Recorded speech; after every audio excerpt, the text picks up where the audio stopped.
नमस्कार, सोशल संवाद में स्वागत है। मैं शशि भूषण। प्रधानमंत्री मोदी कैबिनेट ने वन नेशन वन इलेक्शन का प्रस्ताव पारित कर दिया गया है और ऐसे में सवाल उठता है कि जो देश की विपक्षी पार्टियां हैं इसके विरोध में हैं।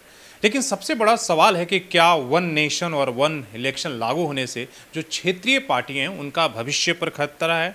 क्या जेएमएम, आसू और जेबीकेएसएस जैसी जो पार्टियां झारखंड में हैं उनका भविष्य खतरे में है, वो खत्म हो जाएंगी आने वाले समय में जब ये कानून लागू होगा? इसलिए कि तमाम तरह जो क्षेत्रीय पार्टियां हैं अलग अलग राज्यों का, वो इसके विरोध में हैं। उनको ये डर है कि जब इस तरीके से इस देश में वन नेशन वन इलेक्शन लागू होगा और सभी चुनाव राज्य से लेकर केंद्र का एक साथ होंगे, तो वैसे में जो राष्ट्रीय पार्टियां हैं और खासकर दो ही राष्ट्रीय पार्टियां हैं, आप देख रहे हैं बीजेपी और कांग्रेस, उसके साथ और कई लोगों ने राष्ट्रीय पार्टी का स्टेटस जरूर हासिल किया है, लेकिन ये दो प्रमुख रूप से दो पार्टियां सभी राज्यों में सभी जगह इनकी मौजूदगी है। तो ऐसे में बाकी जो पार्टियां उनको अपने अस्तित्व को लेकर खतरा दिख रहा है। जेएमएम ने कहा है कि हम किसी भी हालात में इस कानून को बर्दाश्त नहीं कर देंगे और इसे लागू नहीं होने देंगे। क्या होगा? मोदी सरकार ने जब कैबिनेट में प्रस्ताव पास कर दिया है, इसके बाद एक कानून जो आने वाला सत्र है उसमें जो है वो पास कराने के लिए दोनों सदनों से कोशिश होगा और इसके बाद और सीधे राष्ट्रपति के पास जाएगा और राष्ट्रपति के अनुमोदन के बाद कानून के रूप में लागू हो जाएगा। पहले कहा जा रहा था कि 2029 में इस पर बातचीत होगी, लेकिन अमित शाह ने, गृह मंत्री ने कहा है कि भाई इसी सत्र में और इसी सरकार में इस कानून को हम लागू कराएंगे।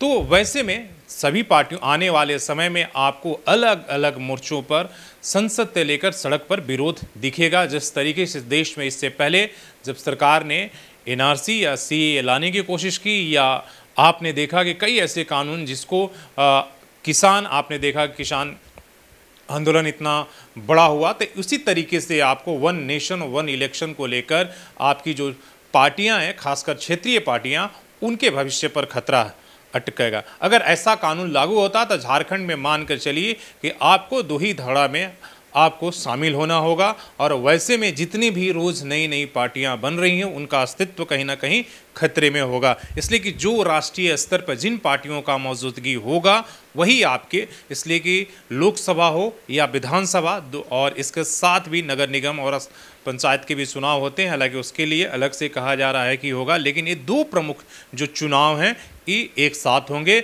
और इसका तर्क सबसे बड़ा ये दिया जा रहा है कि देश का एक बड़ा बजट जो है और एक बड़ी मशीनरी जो हमेशा सालों भर चुनाव में लगी रहती है, वो कहीं ना कहीं उसकी बचत होगी, एक खर्चा बचेगा और इतना मैन पावर जो इंगेज रहता है वो नहीं होगा। लेकिन इसका खतरा क्या है? इसका खतरे को लेकर तमाम तरह की जो पार्टियां हैं, तमाम जो लोग हैं वो चिंता जाहिर कर रहे हैं। वो कह रहे हैं कि लोकतंत्र के लिए खतरा होगा।